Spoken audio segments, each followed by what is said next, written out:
So this is an audience participation piece. What we're going to do is read the first part of my capstone. You know, I'm writing this thing for school. And the idea is that the drum major instinct.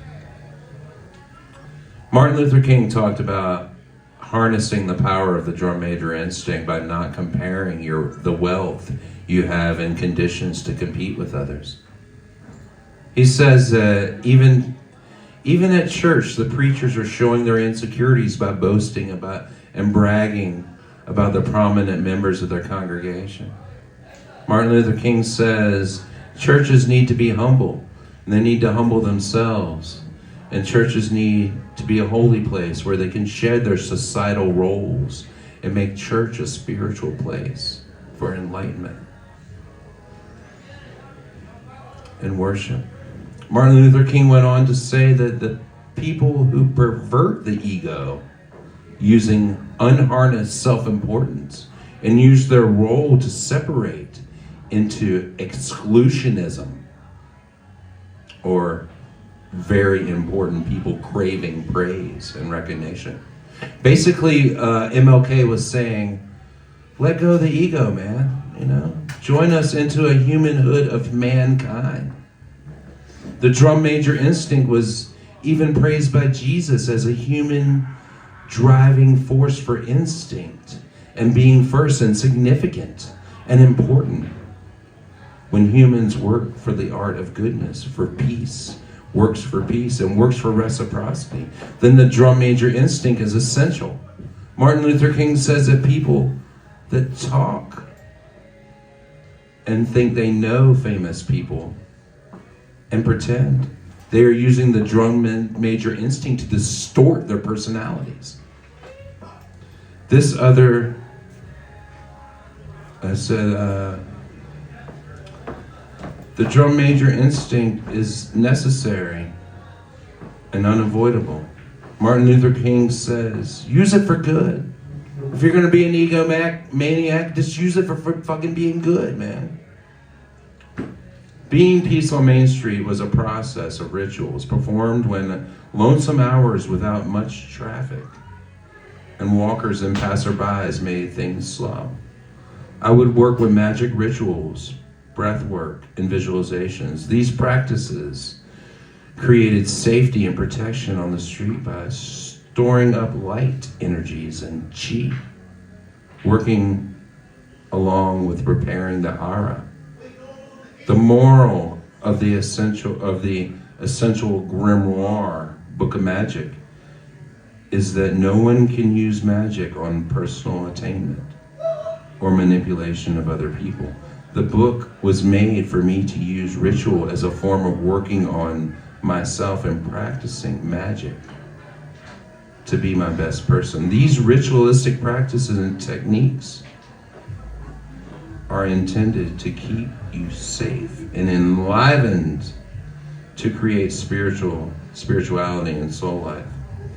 Like we are taught at Naropa to engage the world as a helper and to be in service, changing ourselves enough to change the world. MLK explains that we need to not pretend that we care about people.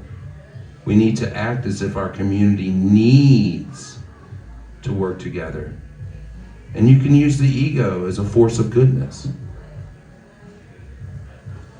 This is a ritual I would like the reader to practice.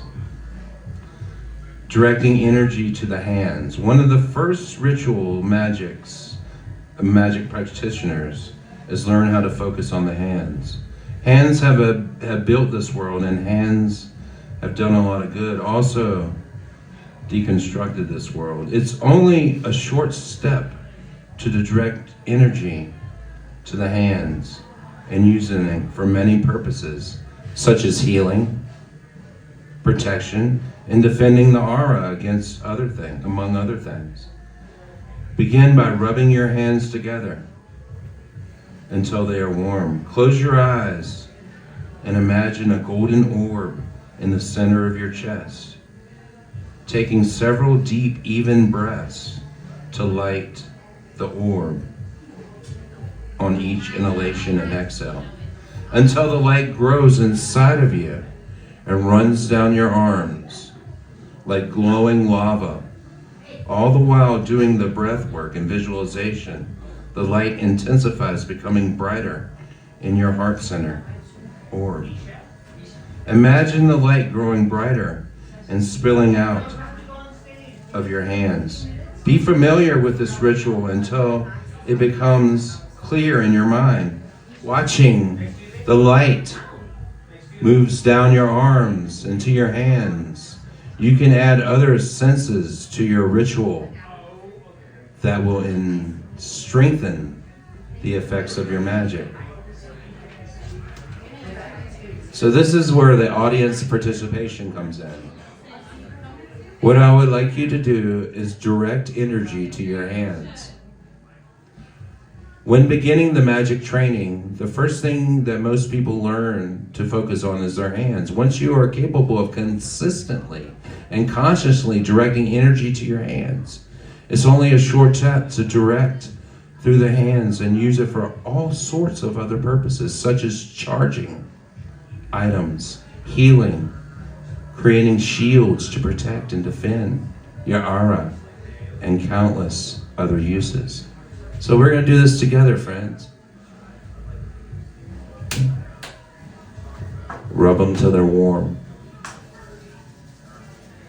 You can do them at any pace you like, my friends. We're going to warm up our hands because we're directing energy to our hands.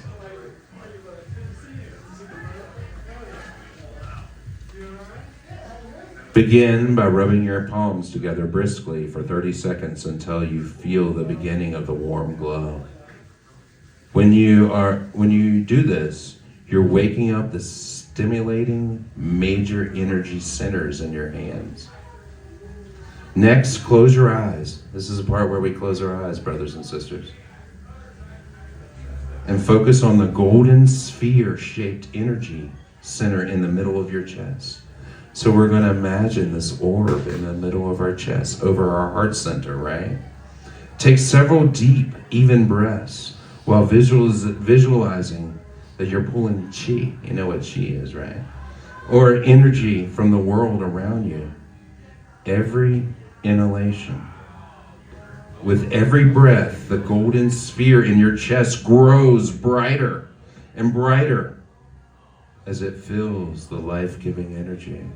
So we're in visualization mode, people. After several breaths, at least 3, but I often do at least as many as 10, you want to begin sending energy down the arms and the hands of every exhalation. When you inhale, see the sphere in your chest grow brighter. When you exhale, see the gold light spill out of the energy center, down your arms and into the hands. See it begin filling your hands with gold light, saturating them so it appears in your mind's eye as if your hands are filled with golden light that they're surrounded by. Every time you inhale, you pull in more light. And every time you exhale, it travels down to fill your hands so that they glow even brightly. You should practice this several times a day until you see it clearly in your mind.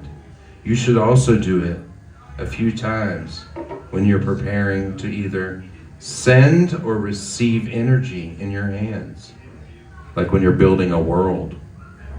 You can add tactile sensations to help with the visualizations. For example, as you see the golden light move up and down your arms to your hands, imagine that it feels like warm lava as it moves. Adding other senses to the visualization will strengthen the effects. So Thank each of you tonight. Hey George, I'd be happy to take over keys behind you. They're all done, Frank.